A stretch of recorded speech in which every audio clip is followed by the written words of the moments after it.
بسم اللہ الرحمن الرحیم نحمدہ و نصلی علی حبیبہ الکریم۔ سورہ بقرہ کی آیت نمبر 61۔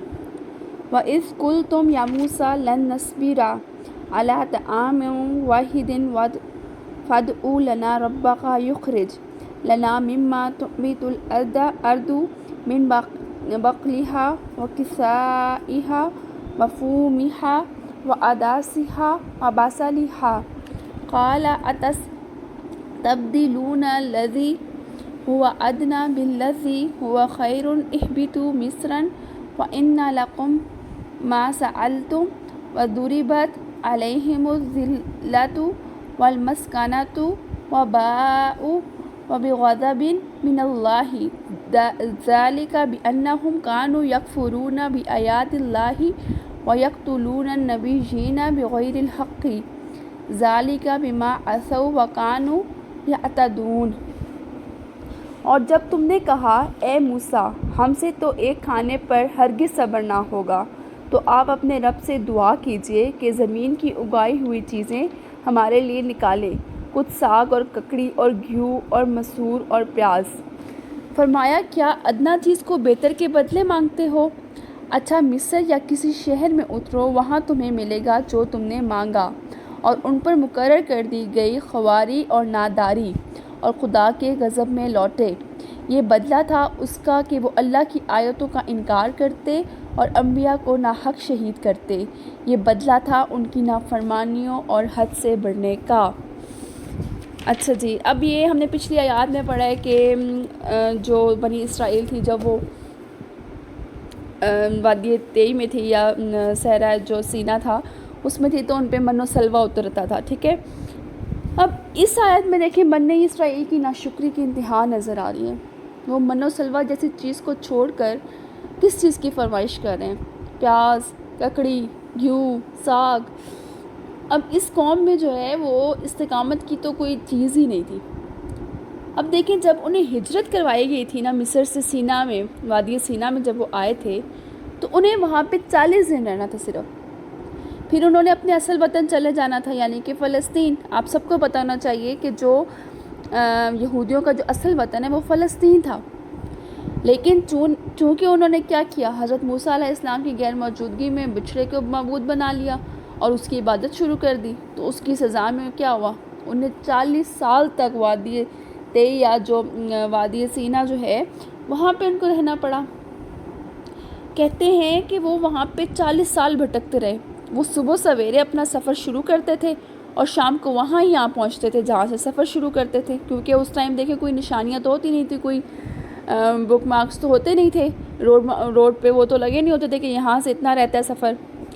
اب جب انہیں اپنا ملک فتح کرنے کا کہا گیا کہ جا کے اپنا ملک فتح کرو، تو انہوں نے کہا کہ وہاں تو بہت زبردست لوگ رہتے ہیں، اور وہ سرکشی میں اس حد تک آگے بڑھ گئے کہ کہنے لگے جاؤ تم اور تمہارا رب دونوں جا کر لڑو، جب ملک فتح ہو جائے تو ہم کو بھی بلا لینا۔ اب دیکھیں موسیٰ علیہ السلام جو تھے ان کا بھی انتقال یہاں پر ہی ہوا، اسی وادی طے میں۔ اور جو یوشع بن نون تھے حضرت موسیٰ علیہ السلام کے شاگرد تھے اور خدمت گزار بھی تھے، ان کو نبوت ملی، اور ان کی ہی قیادت میں جو ہے بنی اسرائیل نے اپنا ملک فتح کیا تھا۔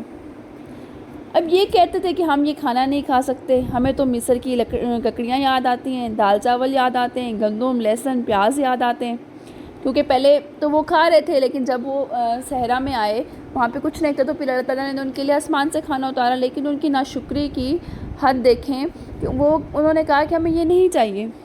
اب اللہ تعالیٰ فرماتے ہیں کہ تم آسمانی غذا کو چھوڑ کر یہ چیزیں مانگتے ہو، جاؤ پھر کسی بھی بستی میں چلے جاؤ، وہاں تمہارے مطالبات پورے ہو جائیں گے۔ اب دیکھیں ان چیزوں کی طلب جو ہے وہ کوئی گناہ نہیں تھا، لیکن من و سلوہ جیسی نعمت کو چھوڑ کر انہوں نے لہسن پیاز کی طلب کی۔ اب ان پر ذلت مسلط کر دی گئی، ٹھیک ہے۔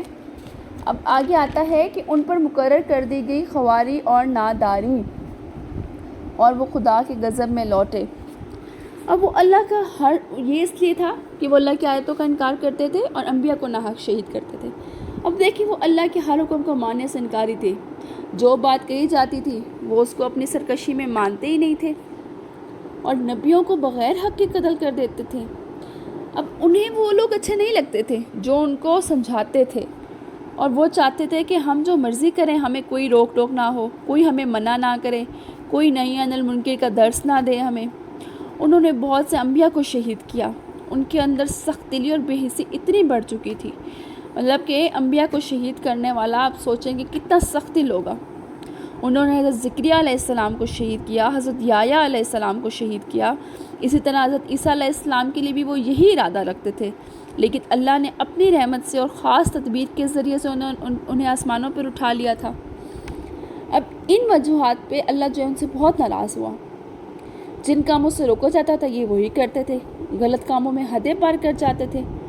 اب دیکھیں جہاں پر تک انبیاء کو قتل کرنے کا تعلق ہے، حدیث شریف میں آتا ہے کہ قیامت کے دن سب سے سخت عذاب میں وہ ہوگا جس کو کسی نبی نے قتل کیا۔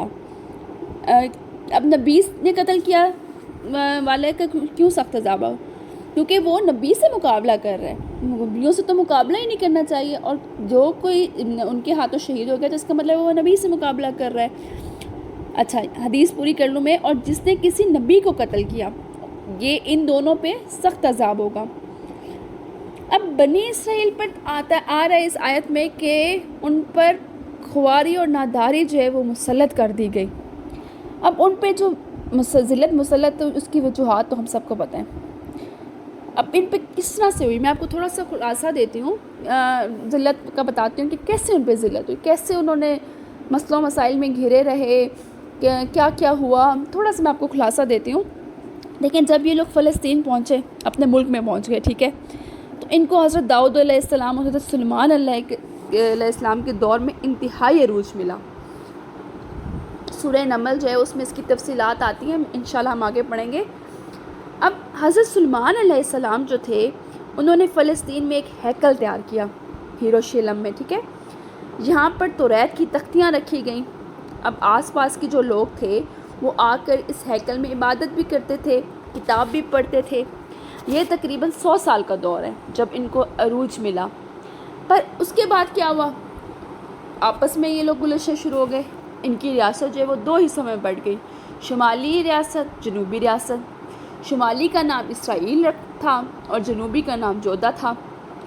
اب جب آپس میں یہ لڑ پڑے تو ان خرابیوں کی وجہ سے جو باہر کی قومیں تھیں انہوں نے ان پر حملے کیے۔ سب سے پہلا حملہ ان پر 8 صدی قبل مسیح میں ہوا۔ سب سے پہلا حملہ ان پہ اشوریوں نے کیا تھا، ٹھیک ہے، یہ آپ نے یاد رکھنا ہے کہ سب سے پہلا حملہ اشوریوں نے کیا۔ اب جنوبی ریاست میں جو ہیکل سلیمانی اور توریت کی تختیاں محفوظ رہ گئی تھیں ان کو کوئی نقصان نہیں پہنچا اس حملے میں، ٹھیک ہے، لیکن انہیں پھر بھی سبق حاصل نہیں ہوا۔ اللہ کی نافرمانیوں کا سلسلہ جو ہے وہ جاری ہے، اپنے عروج پہ ہے۔ ان کو سبق نہیں حاصل ہوا کہ ہم پہ حملہ ہوا ہے، ہم یونائٹ ہو جائیں، ہم اللہ کی نافرمانیاں چھوڑ دیں۔ اچھا اب 200 سال کے بعد پھر ان پہ حملہ ہوا۔ اب ان پہ حملہ کس نے کیا؟ عراق کے لوگوں نے۔ عراق کے لوگوں نے جب حملہ کیا تو ہیکل ہی تباہ کر دیا، مطلب جو مرکز تھا یہودیوں کا وہ ختم ہو گیا۔ سونے کی قیمتی چیزیں لے گئے، کتابیں جلا دی گئیں، توریت جو تھی وہ ناپید ہو گئی، بنی اسرائیل جو تھے وہ غلام بنائے گئے تھے، نہ مرکز رہا ان کے پاس، نہ کتاب رہی۔ دیکھیں یہ کتنی جو آ رہا ہے نا کہ خواری اور ناداری ان پہ آ گئی، تو یہی ہے خواری اور ناداری۔ اس زمانے کو جو ہے انتشار کا دور کہتے ہیں۔ یہ دوسرا حملہ تھا۔ اب تیسرا حملہ جو ہے پرشین حکومت، تیسرا حملہ نہیں، اچھا اب اس چیز سے وہ کیسے نکلے؟ جو پرشین حکومت تھی انہوں نے ان کی مدد کی اور ان کو ان سے نجات دلائی عراقیوں سے، ٹھیک ہے۔ اب اسرائیل ان کو جو ہے وہ واپس مل گیا، دوبارہ ہیکل تعمیر ہوا۔ حضرت عزیز علیہ السلام جو ہے ان کے درمیان بھیجے گئے، انہوں نے اپنے حافظے سے توریت کو دوبارہ لکھا، کیونکہ توریت جو ہے وہ ناپید ہو چکی تھی، جلا دی گئی تھی۔ حضرت موسیٰ علیہ السلام کے تقریباً 800 سال بعد دوبارہ توریت لکھی گئی تھی۔ اب ان کے علماء جو تھے ان میں پھر بھی بگاڑ نہیں ختم ہوا، وہ دین میں طرح طرح کی بدعات جاری ہیں، کتاب کو کوئی سمجھ نہیں رہا تھا، آخرت کا تصور جو تھا وہ ان کے اندر بالکل ختم ہو چکا تھا۔ اب یہ آئے گا تیسرا حملہ۔ جب سکندر کا زمانہ آیا تو اس نے فلسطین کو بھی فتح کر لیا اور پھر ان کی ضرورت شروع ہو گئی، ان کی مذہبی آزادی ختم ہو گئی۔ اب انہوں نے فیصلہ کیا کہ ان سب کو ختم کر دیا جائے۔ جو رومی آئے انہوں نے پھر فیصلہ کیا کہ ان سب کو ختم کر دیا جائے ان کی شر پسندی کی وجہ سے، کیونکہ یہ تھے تو شر پسند۔ اب جب انہوں نے یہ دیکھا کہ ہمیں تو ختم کرنے ہیں، کیونکہ یہ ان کے اوپر وہ مسلط تو تھے، وہ فتح تو کر چکے تھے اسرائیل کو، یہ لوگ پھر پوری دنیا میں مختلف جگہوں پر نکل گئے، یعنی کہ ان کو اپنا ملک ہی چھوڑنا پڑا۔ یہ ذلت اور خواری ہے۔ اب کچھ قبائل جو ہے وہ عرب میں بس گئے، کچھ فلسطین میں بھی رہ گئے، لیکن باقی مختلف جگہوں پہ نکل گئے اپنے اس ڈر کی وجہ سے کہ ہمیں بالکل ختم نہ کر دیا جائے۔ لیکن پھر جب حملہ ہوا تو ان کو مکمل طور پر فلسطین سے نکال دیا گیا، تو یہ ذلت اور خواری ہے۔ پھر جب آپ صلی اللہ علیہ وسلم 7ویں 8ویں صدی میں تشریف لائے تو انہوں نے اپنی پرانی روش نہ چھوڑی۔ اب لوگ کیا توقع کر رہے تھے کہ بنی اسرائیل جو ہے وہ بتائیں گے، کہ کیونکہ انہوں نے تو پڑھا ہوا تھا اپنی کتاب میں کہ آپ صلی اللہ علیہ وسلم کے آئیں گے، ان کی نشانیاں ان کو پتہ تھیں، وہ تو یہ ایکسپیکٹ کر رہے تھے کہ سب سے پہلے یہ ہمیں بتائیں گے کہ آپ صلی اللہ علیہ وسلم آخری نبی ہیں، لیکن سب سے پہلے انکار ہی انہوں نے کیا۔ دیکھیں پچھلی آیات میں ہم نے پڑھا تھا کہ سب سے پہلے انکار کرنے والے نہ بنو۔ پھر آپ صلی اللہ علیہ وسلم نے ان کی سرکشی کی وجہ سے مدینہ سے ان کو نکال دیا، یہ ذلت اور خواری ہے۔ پھر حضرت عمر علیہ السلام کے حضرت عمر رضی اللہ تعالیٰ عنہ کے زمانے میں بھی ان کو نکال دیا گیا اور شام کی طرف بھیج دیا گیا۔ اب دنیا میں ان کی کہیں سلطنت نہیں تھی اور مال کے موجود ہوتے ہوئے بھی ان میں حرص اور محتاجی ہی رہی۔ تو یہ جو آ رہا ہے قرآن پاک میں کہ ان کو ذلت اور خواری میں ڈال دیا گیا، ان کے خدا کے غضب میں وہ لوٹے، تو یہ ساری ضلالتیں ہیں کہ ان کے اوپر کس طرح حملے ہوتے رہے، کس طرح وہ اپنے ملک سے نکالے گئے، در بدر ہو گئے، پوری دنیا میں پھیل گئے، ٹھیک ہے۔ اچھا اس کے بعد آتا ہے آیت نمبر 62، ان الذین آمنوا والذین ہادوا ونصارى والصابئین من آمن باللہ والیوم الآخر وعمل صالحا فلہم اجرہم عند ربہم ولا خوف علیہم ولا ہم یحزنون۔ بے شک ایمان والے نیز یہودیوں اور نصرانیوں اور ستارہ پرستوں میں سے وہ سچے دل سے اللہ اور پچھلے دن پر ایمان لائیں اور نیک کام کریں، ان کا ثواب ان کے رب کے پاس ہے اور نہ انہیں کچھ اندیشہ ہو اور نہ کچھ غم۔ اچھا اب دیکھیں بنی اسرائیل پر اللہ کے انعامات اور ان کے نافرمانیوں کے تذکرے کے بیچ میں یہ آیت آ گئی ہے کہ کوئی یہودی ہے، نصرانی ہے، ستارہ پرست ہے، تو کیوں آئی ہے؟ اس لیے کہ اللہ تعالیٰ جو ہیں بنی اسرائیل کے جو ان کو گھمنڈ تھا نا، وہ اللہ تعالیٰ توڑنا چاہتے تھے۔ ان کا کیا عقیدہ تھا کہ صرف ان کی نسل جو ہے وہ سب سے زیادہ اعلیٰ ہے، اللہ کے منتخب اور لاڈلے بندے ہیں، وہ ان کی نسل سے باہر کا کوئی آدمی جو ہے وہ اللہ کے انعامات کا مستحق ہی نہیں ہے۔ اور آج بھی جو یہودی ہیں ان کا یہی عقیدہ ہے۔ وہ یہودی مذہب جو ہے ایک نسل پرست مذہب ہے، اور اس نسل کے باہر کا کوئی بھی شخص جو ہے وہ یہودی مذہب اختیار کرنا بھی چاہے تو اختیار نہیں کر سکتا، یا ہم یہ کہہ سکتے ہیں کہ ان کے حقوق کا مستحق نہیں ہو سکتا جو ایک نسلی یہودی کو حاصل ہوتے ہیں۔ آج بھی وہ جو کوئی مذہب چینج کر کے آتا ہے یہودی مذہب میں، تو وہ اس کو نہیں سمجھتے کہ یہ صحیح ہے۔ اب اس آیت میں واضح فرمایا گیا ہے کہ حق کسی ایک نسل میں محدود نہیں ہے، اصل اہمیت تو ایمان اور نیک عمل کو حاصل ہے۔ جو شخص بھی اللہ اور آخرت پر ایمان لائے، عمل صالح کی بنیادی شرطیں پورے کرے گا، خواہ وہ کسی بھی مذہب سے ہو، کسی بھی نسل سے تعلق رکھتا ہو، یا اللہ کے نزدیک اجر کا مستحق ہوگا۔ یہودیوں اور نصرانی جو تھے، ان کے علاوہ عرب میں کچھ لوگ جو تھے وہ ستارہ پرست بھی تھے، وہ ستاروں کی پرستش بھی کرتے تھے، انہیں صابی کہا جاتا ہے۔ جو ستاروں کی پرستش کرتے ہیں ان کو کیا کہا جاتا ہے؟ صابی کہا جاتا ہے۔ اس لیے یہاں پہ ان کا بھی ذکر ہے کہ اگر وہ کرتے بھی تھے، لیکن وہ اگر اس کے بعد وہ اللہ پر ایمان لے آتے ہیں، صالح عمل کرتے ہیں، تو اللہ تعالیٰ پہ کچھ بھائی وہ نہیں ہے کہ وہ ان کو بھی بخش دے، اور ان کے لیے بھی اللہ تعالیٰ اپنے دروازے کھول سکتا ہے، ٹھیک ہے۔ تو تم لوگ یہ نہ سمجھو کہ صرف ہم ہی اعلیٰ نسل ہیں۔ اچھا جی، اس کے بعد آتی ہے آیت نمبر 63، وَإِذْ أَخَذْنَا مِيثَاقَكُمْ وَرَفَعْنَا فَوْقَكُمُ الطُّورَ خُذُوا مَا آتَيْنَاكُمْ بِقُوَّةٍ وَاذْكُرُوا مَا فِيهِ لَعَلَّكُمْ تَتَّقُونَ۔ اچھا اس آیت میں جو ہے حضرت موسیٰ علیہ السلام نے بنی اسرائیل سے جو عہد لیا اس کا ذکر آ رہا ہے۔ حضرت موسیٰ علیہ السلام نے بنی اسرائیل سے کیا عہد لیا تھا کہ تم تو ریت کو مانو گے، اس پر عمل کرو گے، اور پھر جب انہوں نے کیا کیا، انہوں نے جب اس کے احکام ان پر گراں گزرے تو انہوں نے جان کر اس کو قبول کرنے سے ہی انکار کر دیا، حالانکہ انہوں نے خود حضرت موسیٰ علیہ السلام سے ایسی آسمانی کتاب کی استدعا کی تھی جس میں شریعت کے مطابق تمام احکامات موجود ہوں۔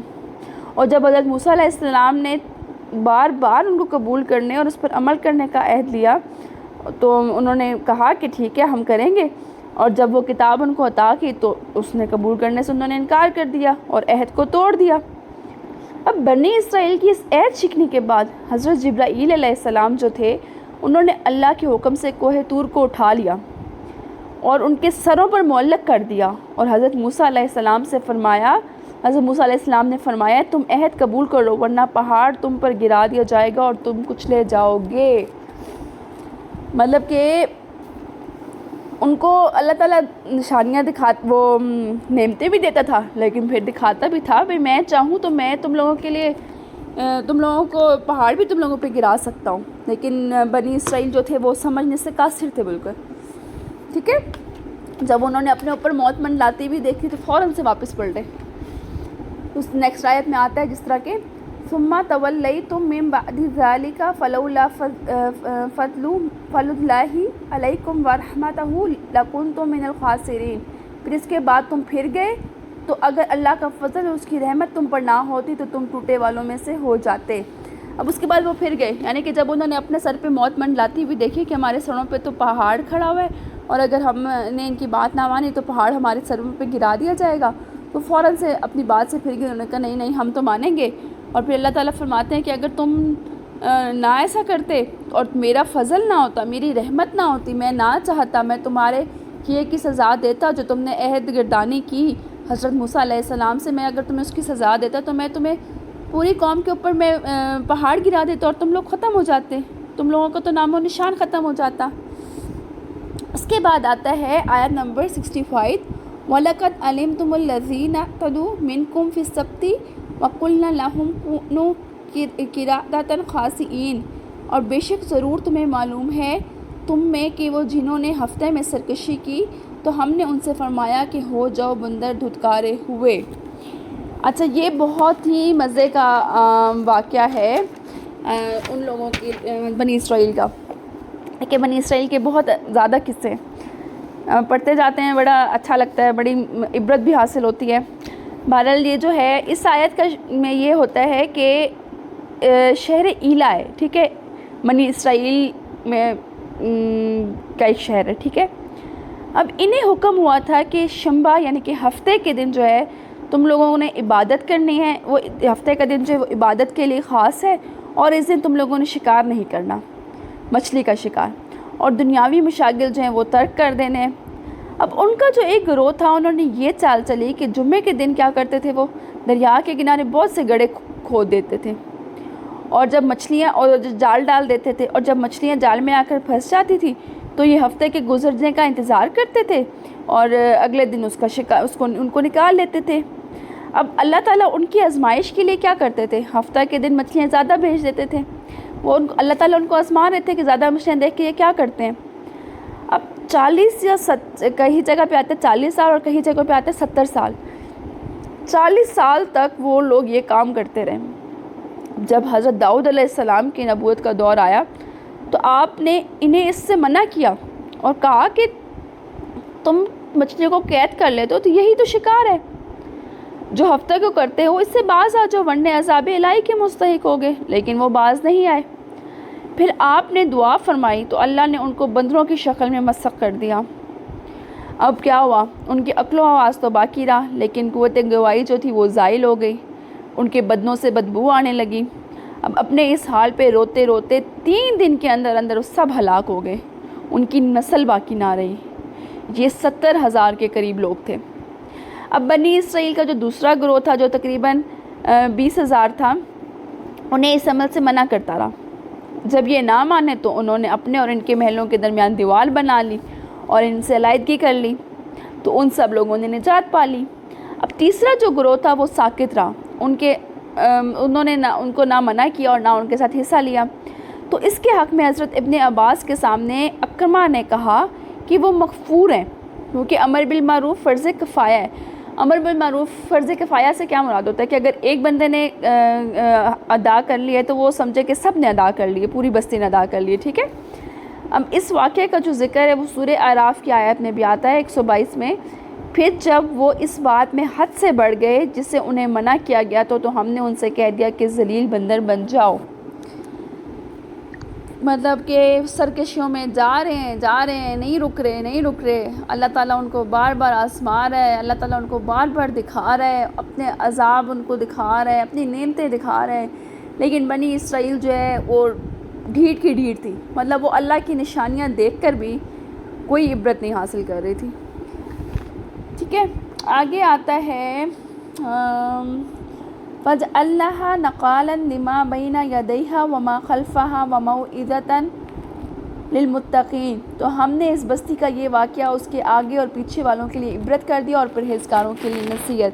اب اس آیت میں فرمایا گیا ہے کہ اللہ تعالیٰ نے یہ واقعہ اس وقت موجود لوگوں میں اور جو بعد میں آنے والے لوگوں کے تھے ان کے لیے عبرت کے بنا دیا۔ اب ڈرنے والوں کے لیے نصیحت بھی شامل ہے اس میں۔ اب دیکھیں اس میں یہ بھی آتا ہے کہ امت محمدیہ جو ہے صلی اللہ علیہ وآلہ وسلم بنی اسرائیل کی نافرمانیوں اور ان پر ملنے والی سزاؤں کو دیکھ کر نصیحت حاصل کریں، تو ہمیں بھی نصیحت حاصل کرنی چاہیے، ٹھیک ہے۔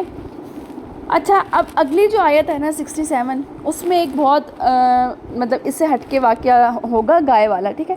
تو میں یہ چاہ رہی ہوں کہ اس واقعے کو ہم اگلے لیسن میں انشاءاللہ پورا کمپلیٹ کریں۔ اگر میں ابھی آدھا آپ کو بتا دوں اور آدھا نیکسٹ لیسن میں، تو وہ ٹیمپو ٹوٹ جائے گا، تو انشاءاللہ ہم نیکسٹ لیسن میں وہ کریں گے، ٹھیک ہے۔ تو آج ہم نے پڑھی ہیں آیات 61 سے لے کے 66 تک۔ انشاءاللہ امید ہے کہ آپ لوگوں کو سب سمجھ آ جائے گی۔ اگر آپ لوگوں میں سے کسی کو بھی کچھ بھی سمجھ نہیں آتی ہے تو آپ بے شک مجھ سے خود پوچھ بھی سکتے ہیں۔ چلیں اس کا ہم لیسن کا اینڈ کرتے ہیں، انشاءاللہ نیکسٹ لیسن میں پھر سٹارٹ کریں گے آیت نمبر 67 سے۔ جزاک اللہ خیر کثیرا، اور اللہ تعالیٰ سے دعا ہے کہ اللہ تعالیٰ ہم سب کو قرآن پاک کو سمجھنے کی، دین کو سمجھنے کی استقامت عطا فرمائے۔